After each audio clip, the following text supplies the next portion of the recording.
Hello good morning तो everyone, कैसे हैं आप सब। उम्मीद करते हैं अच्छे होंगे। देखिए आज पढ़ाने जा रहे हैं क्लास 9 का केमिस्ट्री पढ़ाने जा रहे हैं ना। हमारे परिवेश के पदार्थ चैप्टर का नाम है क्लास 9। बहुत ही अच्छा से लिखे हैं, देखने में भी अच्छा लग रहा होगा, भले दिखता कम होगा लेकिन बहुत खतरनाक तरीके से लिखे हैं। बोर्ड पर मेहनत लगा काफ़ी। वीडियो को अंत तक देखिएगा, आपको समझ में आएगा, बहुत चीज़ सीखने को मिलेगा यहाँ से। पहला पॉइंट है कि किसी वस्तु द्वारा, क्या है पहला पॉइंट, किसी वस्तु द्वारा लिया गया स्थान क्या कहलाता है। बहुत इंपॉर्टेंट लाइन है ये। कोई वस्तु जितना स्थान ले रहा है वो आयतन कहला जाएगा उसका, ठीक है। ओके, कोई दिक्कत है किसी को? चलिए अब आइए देखिए, ये है पदार्थ। पदार्थ किसे कहते हैं? व्हाट इज मैटर, है ना। पदार्थ, शांति शांति शांति, आप लोग शांत रहिए। हम इधर आगे आगे बोलेंगे, पीछे से बोलिएगा आप लोग। वैसा वस्तु जो स्थान घेरे, जिसमें कुछ द्रव्यमान हो तथा जो गति का विरोध करे, उसे क्या कहते हैं? दुनिया में जितना चीज है कहीं न कहीं पदार्थ। जैसे कि बोतल देखिए, इसमें कुछ स्थान है, घेरे गए जहाँ रखेंगे मान लीजिए, और इसमें कुछ द्रव्यमान भी है ना। तो ये क्या हो गया? पदार्थ। द्रव्य क्या है? एक द्रव्य। देख रहे हैं आप, अगर ये लिख देते हैं द्रव्य तो ये क्या हो जाता है? कहीं न कहीं लिक्विड फॉर्म हो जाता है। और ये क्या है? द्रव्य। अगर यो मैटर बन रहा है ना, द्रव्य एक पदार्थ है। क्या है? पदार्थ। अच्छा क्वेश्चन है, द्रव्य क्या है? एक प्रकार का पदार्थ। आइए, पदार्थ की भौतिक प्रकृति। पदार्थ जो होता है ना, पदार्थ कणों का बना होता है। कोई पदार्थ छोटा छोटा कण से मिल से बना होता है ना। पदार्थ कणों का बना होता है। पदार्थ के कण अत्यंत सूक्ष्म होते हैं, बहुत छोटा होते हैं। पदार्थ के कण हमेशा गतिशील होते हैं। पदार्थ के कण एक दूसरे को क्या करते हैं? आकर्षित करते हैं, खींचते हैं। और पदार्थ के कणों के बीच रिक्त स्थान होते हैं। रिक्त स्थान यानी कि खाली स्थान, है ना। पदार्थ के कणों के बीच क्या होते हैं? कोई दिक्कत है किन्हीं को? उम्मीद करते हैं समझ में आ रहा होगा आप लोग को। अब आइए, भौतिक अवस्था के आधार पर पदार्थ के कितने प्रकार होते हैं? 3 प्रकार होते हैं। 3 प्रकार होते हैं। कौन कौन? देखिए, ठोस, द्रव्य, गैस, सॉलिड, लिक्विड, गैस। आइए, ठोस अवस्था किसे कहते हैं? तो क्या कहता है? पदार्थ की वह अवस्था, पदार्थ की वह अवस्था जिसका आयतन और तथा आकार दोनों क्या हो?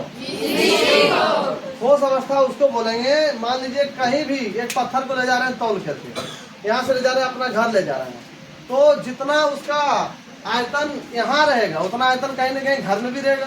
उसका आयतन चेंज नहीं होगा। और आकार भी निश्चित रहेगा, है कि नहीं।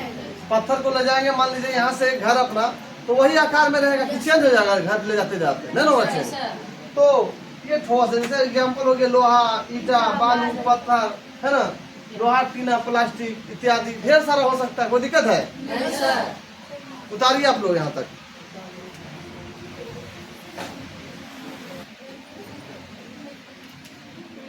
उतार लिए आप लोग? उतार लिए? चलिए, अब है ठोस अवस्था के समान क्या क्या गुण हो सकता है ठोस का। कहते हैं ठोस पदार्थ की आकृति और आयतन ठोस पदार्थ का घनत्व उच्च होता है। घनत्व क्या है? अभी आगे हम दिखाएंगे आपको, ठीक है। कहता द्रव्यमान बटे आयतन क्या कहता है? घनत्व। अभी आगे दिखाएंगे आपको। कहता ठोस पदार्थों के द्रव्यमान और क्वथनांक दोनों क्या होते हैं? द्रव्यमान क्या होता है? किसी भी ठोस पदार्थ का द्रव में बदलना क्या कहलाता है?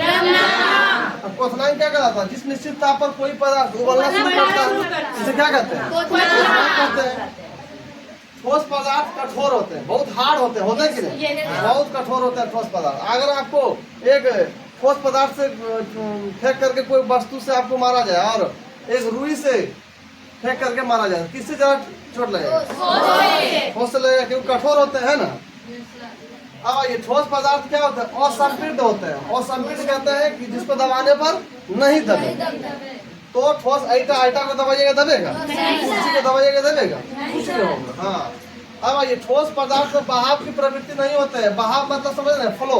मान लीजिए किसी पत्थर या ईटा को रख दीजिएगा, जमीन पर क्या वो बहने लगेगा? नहीं बहेगा, उसमें बहाव की प्रवृत्ति नहीं पाया जाता। अब आइए नंबर 2, द्रव अवस्था किसे कहते हैं? लिक्विड है ना, कहता है पदार्थ की वह अवस्था, पदार्थ की वह अवस्था जिसका आयतन निश्चित होता है और आकार निश्चित होता है। आयतन निश्चित होता है, कहने का अर्थ है आप दुकान से मान लीजिए 1 kg लेकर आए हैं तेल, तो 1 kg तेल वहाँ था, उसका आयतन मान लीजिए निश्चित है। अपना घर ला रहे हैं वही 1 kg रहेगा, लेकिन आकार उसका चेंज हो सकता है। मान लीजिए 1 लीटर का डिब्बा में तेल है तो उस रूप में रहेगा, मान लीजिए उसको चेंज करके दूसरा डिब्बा में रखिएगा तो फिर उसका आकार चेंज होगा कि नहीं?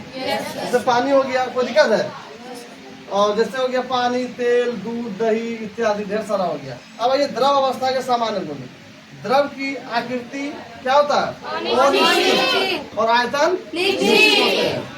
द्रव का घनत्व क्या होता है? ठोस की तुलना में कम होता है।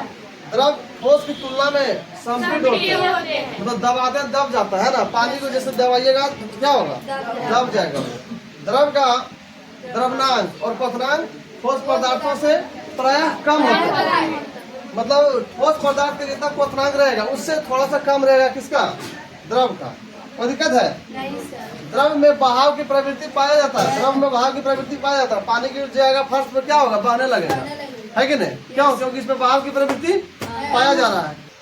उम्मीद करते हैं वीडियो पसंद आ गया होगा, और वीडियो पसंद आया होगा तो चैनल को सब्सक्राइब कर दीजिएगा और अपने दोस्तों के पास शेयर कर दीजिएगा ताकि सबसे पहले वीडियो आप तक पहुँचे। और बाकी से जागरूक करते हैं कि मेरा राइटिंग कितना अच्छा है, बोर्ड पर कितना अच्छा लिखते हैं, देख सकते हैं आप लोग। बाकी कमेंट में बताइएगा कैसा लगा आपको, क्या क्या सीखने को मिला यहाँ से।